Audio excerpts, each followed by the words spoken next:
Fellas, this year is not like any year we've had in the National Football League. There's going to be chaos, and it's going to be change, and it's going to come every single day. The goals, the objectives will not change. I can't promise you you're not going to get infected. I'm saying I got infected. I've talked to some people that say they're sick of this virus. I'm like, what the hell is that supposed to mean? Let me tell you something, you ain't promised next year. You ain't promised tomorrow. What I want to do is I want to limit your exposures. But then when that damn whistle blow, let's go kick somebody's ass and play some football. One team will do this better than the other 31. Trust me. It might as well be us. So be ready for chaos. Embrace it. Embrace it. Because if we're going to play, the team that handled this thing the best now is going to have the best chance of winning that trophy. Yes, yes, yes. I am so in. Just like that, we get the music, the Anthony Lynn pump-up speech. I don't care if it's via Zoom. I don't care if it's socially distanced. And I don't care if Coach Lynn is addressing his team from a corporate office park instead of a team auditorium. Hard Knocks is here. It's August, and Hard Knocks means football. I mean, this thing is back. And as we all sit in our respective homes, getting one piece of bad news after another, one setback after another, hearing that music with that speech, it makes you think that we're all at least part of something. It's the launch of the most curious NFL season the league has had in its 100-year history, and the start of something that can be, as Coach Lynn called it, chaotic, but also beautiful and inspiring and fun and awesome. It is Hard Knocks, and welcome to the Hard Knocks podcast. I am your host, Peter Schrager, and it feels good to officially have the NFL back, and even crazier, on schedule here in August 2020. I'm back this season to take you behind the scenes on the brand new edition of HBO's Hard Knocks that's unlike anything we've ever seen in sports programming history. That's right, it's Hard Knocks Los Angeles. It's the 15th season of the show, and as if featuring two teams for the first time ever, the Rams and Chargers in this case, wasn't enough of a big shakeup, the series is also documenting the reality of players, coaches, staff members, family members, all facing not only training camp struggles, but doing things amidst the COVID-19 pandemic. We are here, and it is glorious to be back. So who am I? Let's get this out of the way now. I've been covering the NFL for more than a decade. I am both an NFL insider and a sideline reporter for Fox Sports. I also host a 3-hour television show every weekday morning called Good Morning Football on the NFL Network. I live and breathe this stuff, and this year more than ever, I feel like my phone has been buzzing with information, insight, and new revelations from the training camp facilities of all 32 teams. We are really into the great unknown, and that includes me, but we're on this ride together.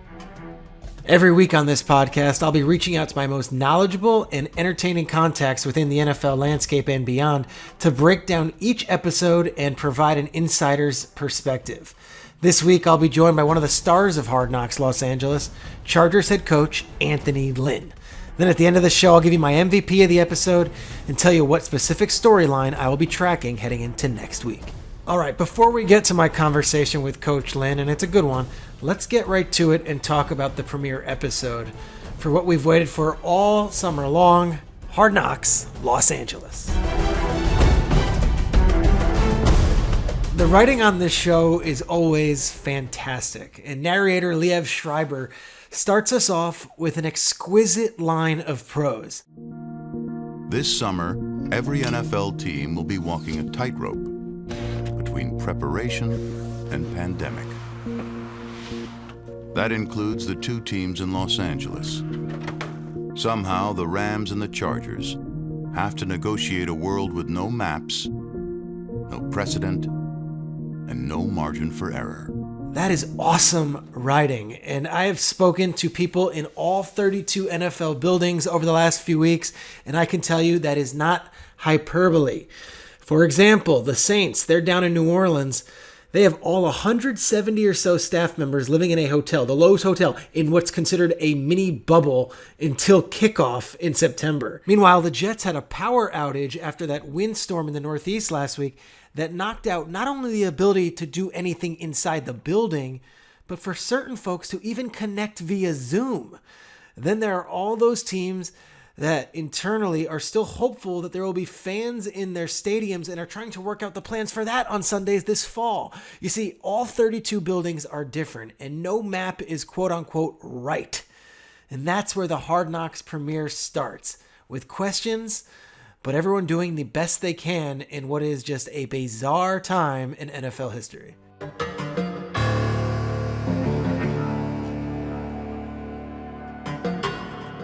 You want sizzle? We've got sizzle. We've got coronavirus tests right out of the gate. And I was wondering myself, like, how are these teams even doing it, right? Because tough guys like Keenan Allen and Hunter Henry, they're there and they're uncomfortable and they're getting swabs up their nose. And at this moment, I'm watching and I'm like, I need to take a moment and just think, what the hell is going on? Like, what world are we in? This is Hard Knocks. And yet it's 2020 and we're in August and we're usually breaking down position battles and already getting into the new free agent signing and what he looks like. But this is the world we're living in. And there we are. Star Chargers corner Casey Hayward takes us into the real vulnerability that these players are feeling. And truly the pure curiosity that every single person I'm talking to in an NFL building is going through. Casey Hayward's a longtime veteran in this league, a star in this league. And he's getting his first COVID test at training camp. And, well, let's just say he's not exactly at ease. I'm nervous. No, just be relaxed, deep breath. I promise it's not difficult. No, I had it before, so I know it's bad. Oh, it's bad? I didn't like it. It go too far up. Okay, you ready? I think so. Cross my fingers. Okay.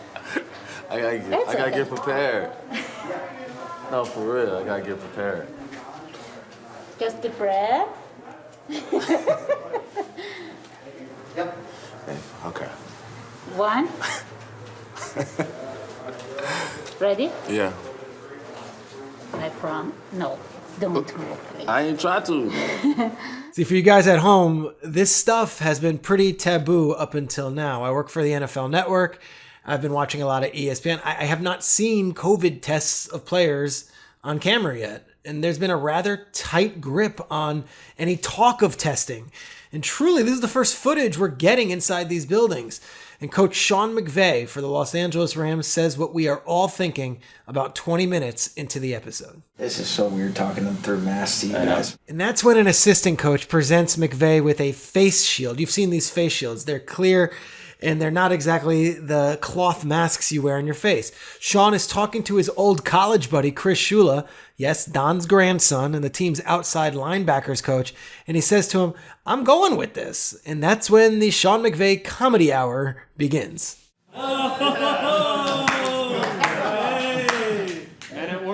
This is what we're doing, I'm telling you. Is it better? Hey, can you see? I'm happy. Yeah, I do not know that, but I think so. In all seriousness, once you get past this, you'll be able to at least see me talk and you can feel your facial expressions. Like, before anything, we're teachers, right?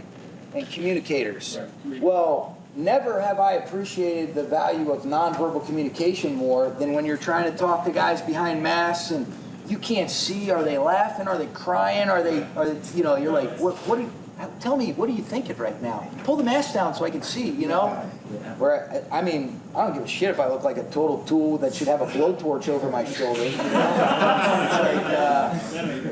I'll carry Windex with me. Hey guys, all right, here's what we're going to do. We're going to go snug right. Quickly after that was filmed, a memo went out and... well, the memo said those welders' masks, face shields that McVay was hoping to use so people could see him speaking in the building, well, they're not allowed anymore. Well, you can wear one, but you've got to wear a cloth mask under one of those. Oh well.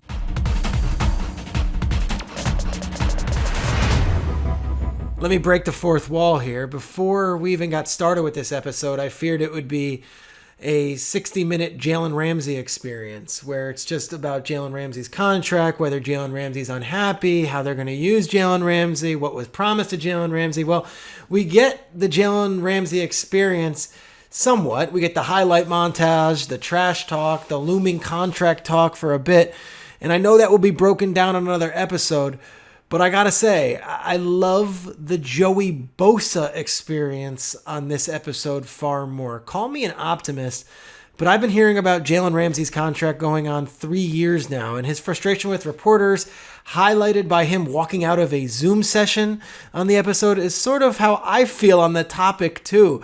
It's not going anywhere. We don't have an update.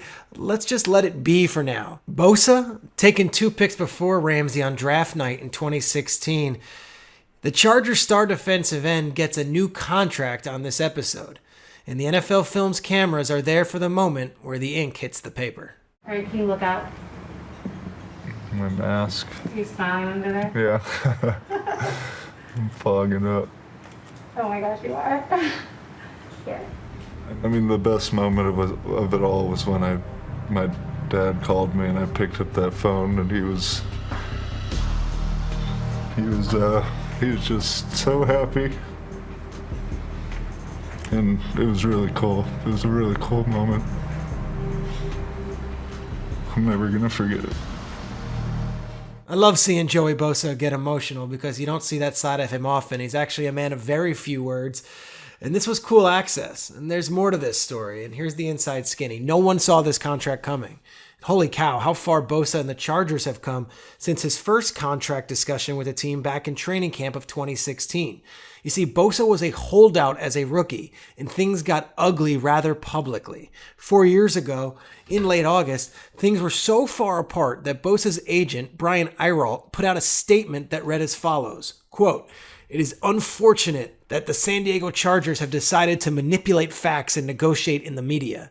The team surely is not strengthening its relationship with Joey Bosa by taking this stance and making their position public. We have decided that we will not engage in public negotiations or discuss numbers and or terms in this negotiation.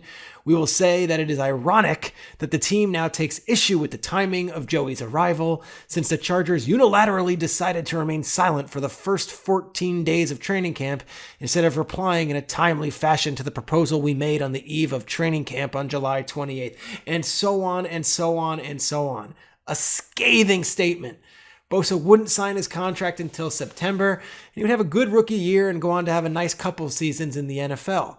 This time around, this contract, well, it happened with little fanfare, very little public debate, and absolutely no acrimony. Eirault and the Chargers got a deal done, and they did it all behind the scenes. And it just wasn't any deal. It was one that makes Bosa the highest paid defensive player in all of football. I have spoken to Tom Telesco, the Chargers general manager, over the past few weeks, and he was happy to avoid anything like the two sides endured 4 years ago. And I've spoken to other agents who represent players, and they all say the same thing. It's a great deal for Bosa and a great deal for the Chargers. The contract is one that rewards one of the best pass rushers in the league, and it also keeps him an LA Charger for the foreseeable future.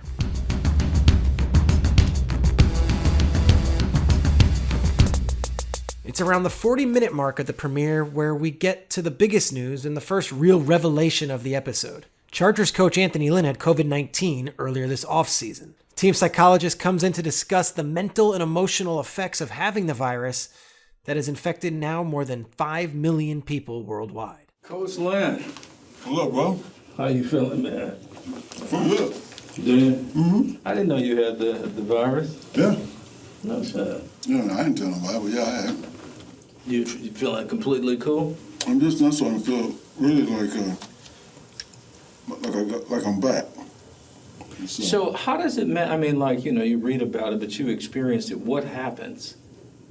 You know, I'm sitting there, I'm coughing a little bit. Then my body started aching a little bit. I couldn't get comfortable in my bed. Right. I woke up that morning, I'm watching the golf. The guy that was winning pulled out because he said his body was aching, he was sore than normal. He got tested, he was positive. I said, shit, my body kind of felt like that. If I hadn't been watching that golf event and saw that golfer complain about backaches and soreness, I never would have even gotten tested. Right. And I would have had this and never even known it, shit. And probably got people infected. Right. So I can't even tell you how. Yeah. So what were you thinking about during that time? I don't mean to sound like I'm just curious, like. I think the first day, you feel a little bit like an outcast. That was probably harder for me than the sickness. It's feeling like I can't go here, I'm gonna affect this person. All of a sudden, I'm the problem. When you used to fixing the problem, now it's like, I'm the problem.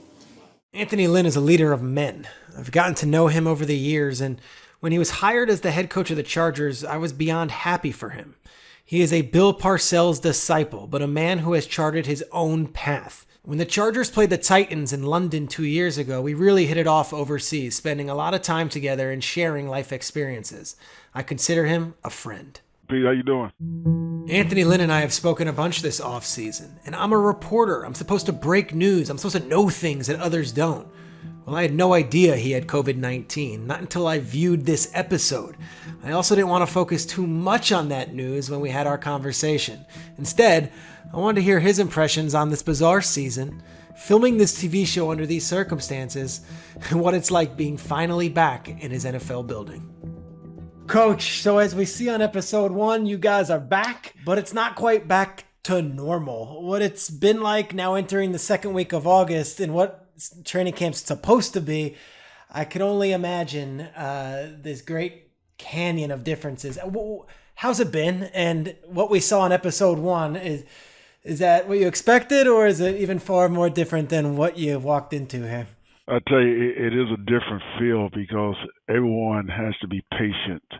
And, because we're here, we're ready to go, but there's an acclimation period that the NFL and NFLPA thought out really well, and a lot of protocols that we have to go through for the first couple of weeks here. So we're just getting guys back acclimated to football. We hadn't been on the football field in a long time. And they're working in the weight room, they're working on the field and conditioning, and we're having some walkthrough sessions, along with as many Zoom meetings as possible. I'm really trying to limit the exposures with the players by keeping them apart. So that's kind of been the pace of training camp so far, but it's about to pick up here on Friday. When we're able to go against one another and go full speed. I know you're a hands-on coach, and the players love your hands-on coaching style. You'll get out there on the practice field. I've watched your practices over the years. Is it so weird being in a room and relying on Zoom and not being out there and showing a running back or a wide receiver what you want to see? Absolutely, yeah. That's very different and uncomfortable. But like I told the coaches and the players and the football staff, this is going to be a very uncomfortable season, and we're not going to be able to do things the way we've done things in the past. And whichever team can adapt to change and follow these protocols, or they're going to have a competitive advantage. And so there are times when we want to revert back to what's natural, but we can't. We have to continue on with the Zoom meetings and figure out how to engage with our players, and right now we're focusing on just using the best technology that we have. I think anytime when you're doing things virtually, you got to tap into the senses, and the only two that I know of that we can tap into is vision and sound. So we're just trying to make sure that that's the best quality that it can be and move from there. You get the call a few months back. Coach, congrats, you're going to be on Hard Knocks. The initial response isn't always great to that call. You throw in a global pandemic. What was your thought when the NFL and the Chargers executives came to you and said, hey, we're going to have cameras on you all training camp? Well, as a coach, initially, you think about what you can do, what you can't do. Hard Knocks, they do an outstanding job. I've had the pleasure of being on Hard Knocks a couple of times, and they do a good job with the narrative and the stories that they tell. But also, you have to be careful not to give away anything. And I'm in the business of collecting information, not giving it out. And so that's something that you always have to guard against a little bit. But I hate guarding what I say every day and how I say it.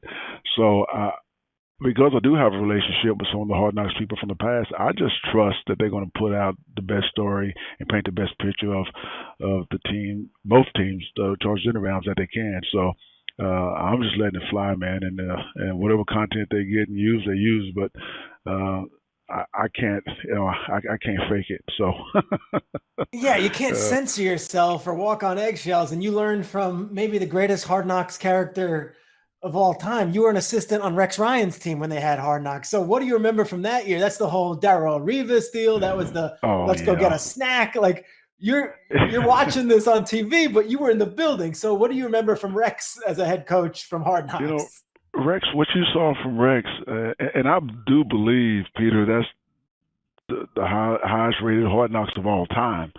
But what you saw from Rex Ryan was just Rex every day. That's what we experienced every day, and he was even toning it down some, to be honest with you. And so it was cool to watch it on TV. You know, we all right. We get together as a staff and we watch it and have a couple pops, and it was funny. But, you know, there was also some things in those stories about our players that we didn't even know. Yeah. You know, and I thought Hard Knocks did a good job of investigating and telling those stories. And so that was kind of cool to see. And I think we have some really good character guys on this team, and they are characters as well. And I think it'll be cool for the fans to see the personalities of the guys, you know, on our roster. Yeah, we got a first glance in the first episode, but we also saw you had to cut some players already, and you didn't even get a chance to see these guys take the field. Part of the Hard Knocks beauty is that we link on to some of these guys the first couple of weeks, and then they cut down the roster from 90 to 75, and then you're hooked in on these storylines. But I feel terrible for a lot of these kids because they didn't even get a chance to try out and they were released. What was that like in doing that in front of cameras? You know, that was tough. Cutting down to 80 before camp even started, when we're used to having 90, you know, that's huge when you're looking at your overall roster and depth charts and what you can do and can't do in practice, and then just, you know, picking the 10 to release that never even got an opportunity. And I'm just telling you, all I can think about is Mike Davis, undrafted free agent, Austin Eckler, undrafted. Those kids would not have made our team under these circumstances. And they are major contributors right now. And so I just think about, you know, those guys, who are we going to miss out on, you know? And it's just unfortunate, but the evaluation this year just won't be as fair. Yeah, and you got two rookies in the first round this year and two guys that were highly celebrated. And Justin Herbert, the quarterback, obviously that's going to be a huge storyline throughout the season of Hard Knocks and the regular season. But also Kenneth Murray, a linebacker who people raved about at the combine to me, just about his character off the field. Forget about how great he was on the field. You finally get to see these guys. Usually you would see them in April at a press conference. You get to meet them in person in August. So we get a glimpse of that in episode 1. What are your first impressions on these rookies? And how weird is it that you're just now getting to know them on a personal level beyond Zoom? You know, I'm not going to lie. We spent so much time on Zoom, Peter, that it didn't even strike me until like day 2 or 3 that this is the first time I'm seeing these guys face to face. Yeah. You know, and so you get used to doing it on Zoom and seeing their faces. But even when my players came back, it's the first time I've seen some of my veteran players since the last game in January.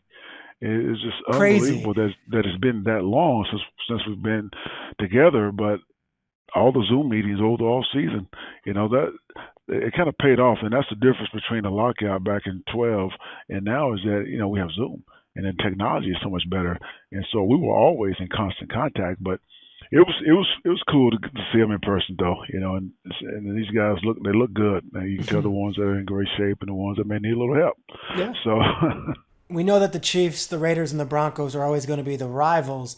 But there was a big storyline when you guys first moved to LA, and it was you and the Rams. Now, I know you respect McVay. You guys have always gotten along.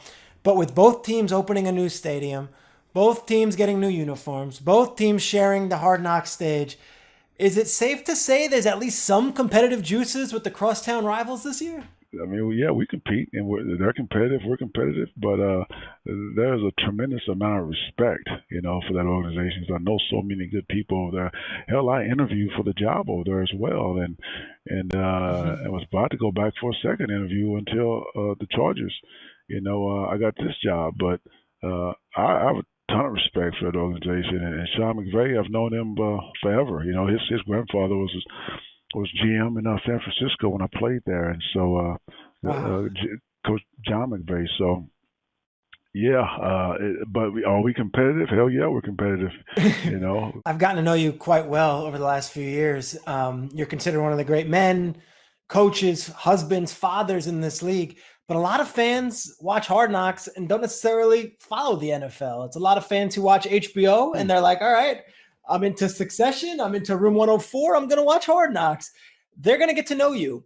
Let me ask, what's your hope for the fan that doesn't know Anthony Lynn? What's your hope for what they can take away from getting to know you through this all access program? Wow, that's a good question, Peter. I never thought about that. I'm not perfect. I can tell you that. I'm not perfect. I make mistakes. I do things. Sometimes I shouldn't. I say things. Sometimes I shouldn't. But at the end of the day, I'm a relational guy, and I love people. I love helping people. I love giving back, and I love building my success on top of someone else's success. So I try to be humble. I know that I'm in the position that I'm in. I believe because of my Lord and Savior Jesus Christ, and so I mean, if you see any of that in me, I think that would be great. But now you got me thinking, man. I never thought about that. No, I mean, this is it. And I feel like a lot of fans of the NFL would know Rex Ryan from his coaching days, but a lot of fans on the street might know Rex Ryan from Hard Knocks. Same with whoever else you want to say, Joe Philbin, right on down the line. Right. I'm excited for fans to get to know you because I think you're one of the most beloved coaches in the league within our circles, but I'm not sure people might know you as well just watching TV casually on a Tuesday night. Yeah, I think that's great. We have a lot of fans, a lot of casual fans that, and maybe some of those fans will become NFL fans by watching Hard Knocks. And that's one of the benefits of doing this show. But,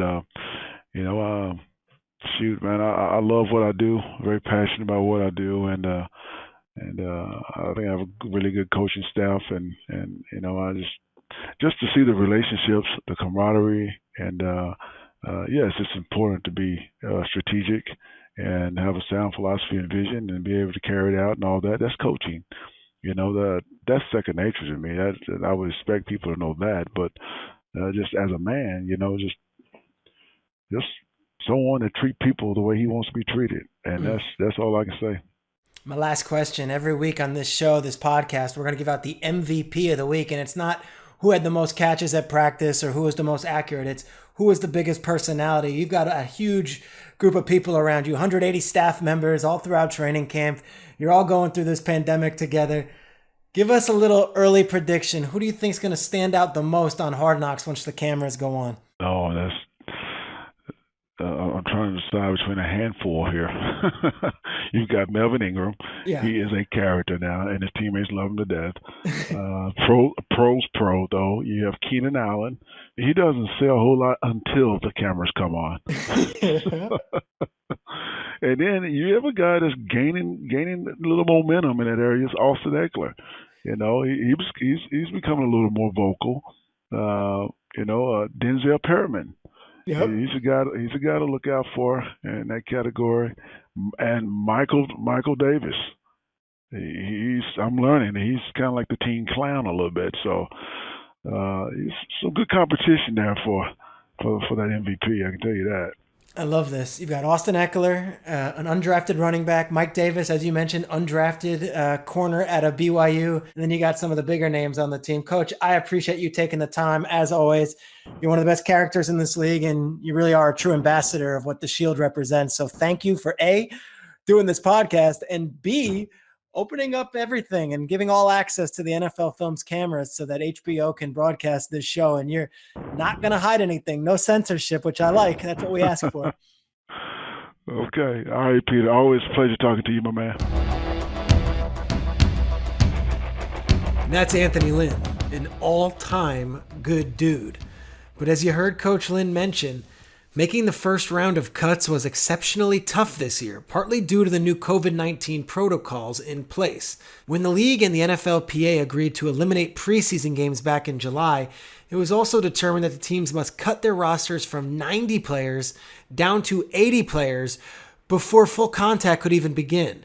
This impacted some of the lesser-known guys greatly, as the coaches had less time than ever to evaluate their talent. And one of the 10 guys who unfortunately did not make it past the first round of cuts was former undrafted free agent tight end Andrew Vollert. Typically, when a player gets cut, the interaction is short and sweet. They hand in their playbooks, their iPads, it's done. But this wasn't the case with Vollert. Take a listen. You gotta be kidding me. Yeah, man. Yeah. You gotta be fucking kidding me. What?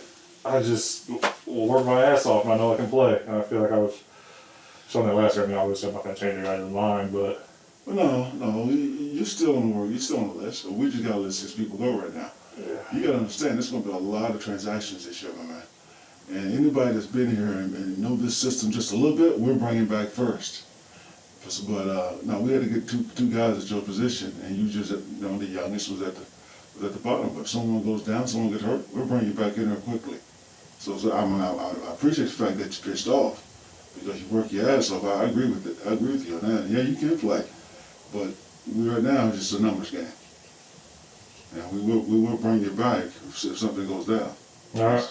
So stay ready. All right. Thanks a lot. You know what I'm saying? Yeah. Yeah. No, I appreciate it. I appreciate everything you did. Yeah, good luck. Thank you. And if you're not with us, good luck to you too. Cool. And yet, despite Vollert's strong words and obvious frustration, Coach Lynn was anything but upset with the tight end. In fact, he immediately went into Chargers GM Tom Telesco's office and spoke about how impressed he was by the guy's response.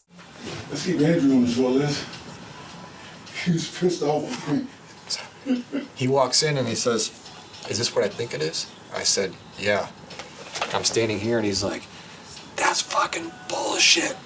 Yeah, He's hot. He's no different. Yeah. I was like, this is the first time I've seen any emotion out of you, son. I kind of like it. It means something to him. Yeah. No, I mean, yeah, I saw that last year. He's got an edge to him. Okay. In a good way. I just like the fact that he was like, "You got to be fucking kidding me." I was like, well, what up now? You ain't Antonio Gates now. I mean, come on. I know. But I like his fire. The whole thing is a rough deal, and Andrew Vollert got screwed. He got screwed big. He's supposed to at least play and get a chance to make. That's why he was frustrated. And I love that Coach Lynn does not lash back at him, doesn't show anger. He takes it in stride and actually likes it. But that is 2020. Rough deals, raw situations, and totally unpredictable outcomes. So how did Peter Schrager put it at the start of the episode? Quote, "A world with no maps, no precedent, and no margin for error," end quote. So let me add one. No excuses. This is a weird time, it's a new time, and Hard Knocks has taken us there. Holy crap, was that a great episode. Every week on the Hard Knocks podcast, I pick my MVP of the episode. This week, I'll go with the biggest personality that we got to meet, and that's fifth-year Rams corner Dante Dion. You see, Dion is no lock to make the team, but he was a lock to make the Hard Knocks producers give him at least some airtime based on his personality. He gives us his breakdown of the Rams locker room situation, which really is 2 rooms, essentially. One for some of the players, the Jalen Ramseys, the Aaron Donalds, and the Jared Goffs, and another one for some of the other players, including one Dante Dion himself. So, if I had to, break it down, I would put it like this. This, suburbs. You live in flesh. You living good. Look at this. Ooh, look how I can flop down and ain't nobody right next. You see that? The other side, it's like the projects. Got a little apartment. You know what I'm saying? You still got your own space, but got your little apartment set up, you working to get to the suburbs. You feel me? That's how I'm gonna look at it. You feel me? That's how I'm gonna look. Look, Jalen right here in the suburbs. Look, watch how he sit down. Oh, look, he can lift it up and go. Look how many cleats he could fit in there. I'm surprised he didn't wave his hand and it just lift up. That's what it, hey, don't worry.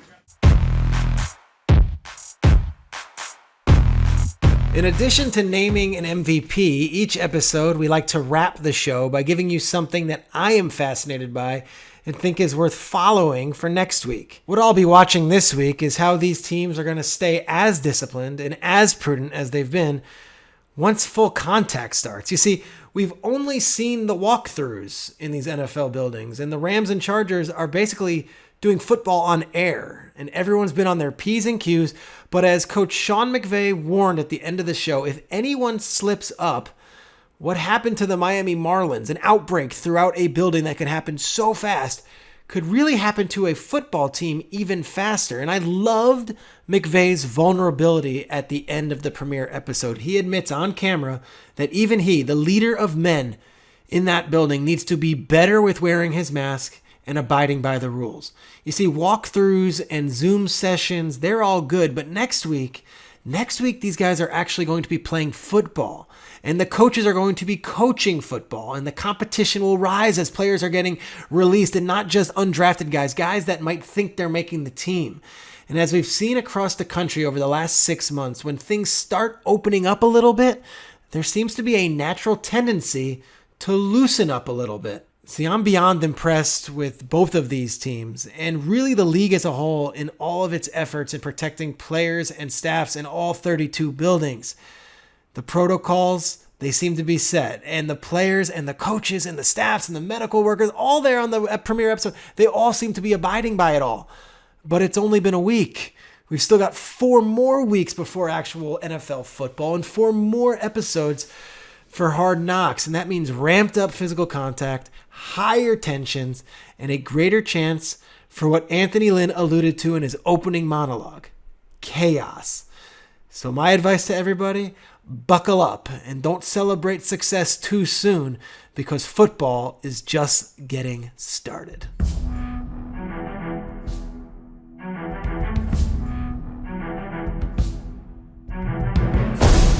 And that does it for this week's episode of the Hard Knocks podcast. This show is produced by HBO Sports and NFL Media. Make sure to check out the Hard Knocks Instagram page at Hard Knocks HBO for exclusive clips all week long. You can also access even more Hard Knocks analysis on NFL.com, where the NFL Network's Dan Hanzus provides in-depth recaps for every episode. And hey, if you're looking for more NFL content, go ahead and subscribe to the Around the NFL and the Move the Sticks podcast now on Apple Podcasts, wherever you get your podcasts. And listeners, we want to hear from you. Tweet me at pschrags. That's PSCHRAGS on Twitter.